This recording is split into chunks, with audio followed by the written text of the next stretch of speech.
আসসালামু আলাইকুম। সম্মানিত দর্শক শ্রোতা, আপনারা সবাই কিন্তু জানেন আজ থেকে প্রায় 1 বছর আগে আল্লামা দেলোয়ার হোসেন সাঈদী সাহেবের রহস্যজনকভাবে মৃত্যু হয়েছে এবং তারপর কিন্তু আল্লামা দেলোয়ার হোসেন সাঈদীর সেই মৃত্যুর রহস্য নিয়ে কেউ কোনো ঘাটাঘাটি করেনি। এর বিরুদ্ধে কোনো মামলাও হয়নি এবং এটাকে নর্মাল বলে চালিয়ে দেওয়া হয়েছে। তো গত কয়েকদিন আগে আমি একটি ভিডিও বার্তা হাতে পাই, যেখানে আল্লামা দেলোয়ার হোসেন সাঈদী সাহেবের মৃত্যুর রহস্য নিয়ে কিছু কথা বলা হয়েছে। তো আমি আপনাদের সবাইকে সেই ভিডিওটি দেখাতে চাই এবং তারপরে এই বিষয় নিয়ে আমি কিছু কথা বলতে চাই। তো চলুন প্রথমে সেই ভিডিওটি দেখা যাক। সম্মানিত উপস্থিতি, আমি ছোট্ট একটা মেসেজ, একটা খবর আপনাদের কাছে দিতে চাই। আমাদের কোরআনের পাখি যে শাহাদাত বরণ করেছেন, তার একটা উজ্জ্বল দৃষ্টান্ত আমার কাছে আছে, একটা খবর আছে। সেটা হলো যে হুজুর যে জেলে ছিলেন, ওই জেলের যিনি সুপার, তিনি আমার দূর সম্পর্কের এক রিলেটিভ, আমার আত্মীয়। তার নিজের সাথে আমার কথা হয়েছে, তার মায়ের সাথে কথা হয়েছে। আমাকে তিনি নিজে বলেছেন যে হুজুরকে একটা কাগজ ধরে দেওয়া হয়েছে, তাকে সই করে দেন, হুজুর অসুস্থ, হুজুরকে চিকিৎসার জন্য নিতে হবে। হুজুর তখন অসুস্থ ছিলেন না, চিকিৎসা করার মতো অবস্থা তার তখন ছিল না। তাকে এই কাগজ তৈরি করে ওখান থেকে বের করে নিয়ে এরপরে ওই সাথে সাথে তাকে যখন বের করে নেওয়া হয়েছে, তার বিছানা পেটটা গুছানো হয়ে গেছে।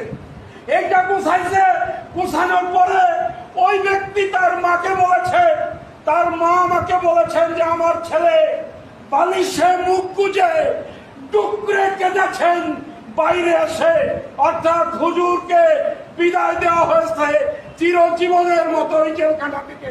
তার মানে পরিকল্পিতভাবে হুজুরকে হত্যা করা হয়েছে,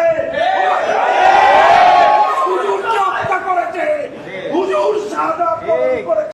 তো আসুন এখন এই বিষয়ে কিছু কথা বলা যাক। প্রথম কথা হচ্ছে, আমি সত্য মিথ্যার বিচার করার কেউ না। এই ভিডিওটি যদি সত্য হয়ে থাকে তাহলে আমি সেই দোষীদের দৃষ্টান্তমূলক শাস্তি চাই এবং যারা এর সাথে জড়িত তাদের আমি ফাঁসি চাই। কারণ একজন ইসলামিক স্কলারকে এইভাবে মেরে ফেলা, এটা কিন্তু অনেক বড় একটা ক্রাইম। মানুষকে হত্যা করার চেয়ে বড় কোনো ক্রাইম হয় না, সেইখানে একজন ইসলামিক স্কলারকে হত্যা করা, এটা আমি মনে করি আরও বড় ক্রাইম। এই ভিডিও বার্তাটি দেখার পর আমি আমার নিজেকে কন্ট্রোল করতে পারিনি, আমি আমার চোখ থেকে অশ্রু ঝরাকে আটকাতে পারিনি। আমি জানি না যে এই ভিডিওটি কয়জন দেখবে, আমি জানি না এই ভিডিওটি আমি কয়জনের কাছে পৌঁছে দিতে পারবো, কিন্তু এই ভিডিওর মাধ্যমে আমি পুরো জাতির কাছে একটাই বিচার চাই।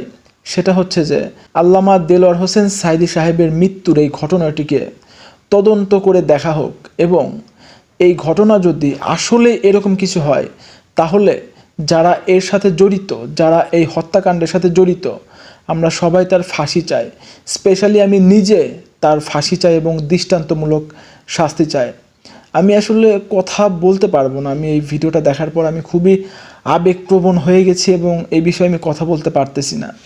তো আমি বেশি কিছু বলতে পারতেছি না, আমার সেই ক্ষমতা নাই, এখন আমি সেই অবস্থাতে নাই। তো এই জন্য আমি জাতির কাছে ক্ষমা চাচ্ছি, কারণ আমি এই বিষয়ে কোনো কথা বলতে পারতেছি না, আমার মুখ দিয়ে কথা বের হচ্ছে না। তো যদি স্বাভাবিক সময় আসে ইনশাআল্লাহ আমি এই বিষয়ে কথা বলবো, কথা বলার চেষ্টা করব। তবে এই ভিডিও বার্তা থেকে আমরা একটি বিষয় কিন্তু মোটামুটি নিশ্চিত, সেটা হচ্ছে যে আমাদের শায়েখ আল্লামা দেলোয়ার হোসেন সাঈদী তিনি শাহাদাত বরণ করেছেন। আমরা সবাই তার জন্য দোয়া করি, আল্লাহ তাআলা যেন তাকে জান্নাতুল ফেরদৌস নসিব করেন। তো এইটুকু বলে আমি আজকের ভিডিও এখানেই শেষ করছি। সবাই অনেক ভালো থাকবেন, দেখা হবে পরবর্তী ভিডিওতে ইনশাআল্লাহ। আমি আশা করছি যে আমার এই ভিডিওটা অনেক ছড়িয়ে পড়বে, সো আমার এই ভিডিওটি শেয়ার করে দিন সবাইকে দেখার জন্য এবং আমি আশা করছি পরবর্তীতে আমরা এই ঘটনার দৃষ্টান্তমূলক একটি ব্যবস্থাপনা দেখব এবং অপরাধীদের দৃষ্টান্তমূলক শাস্তি দেখতে পারবো। তো যাই হোক, সবাই ভালো থাকবেন, খোদা হাফেজ।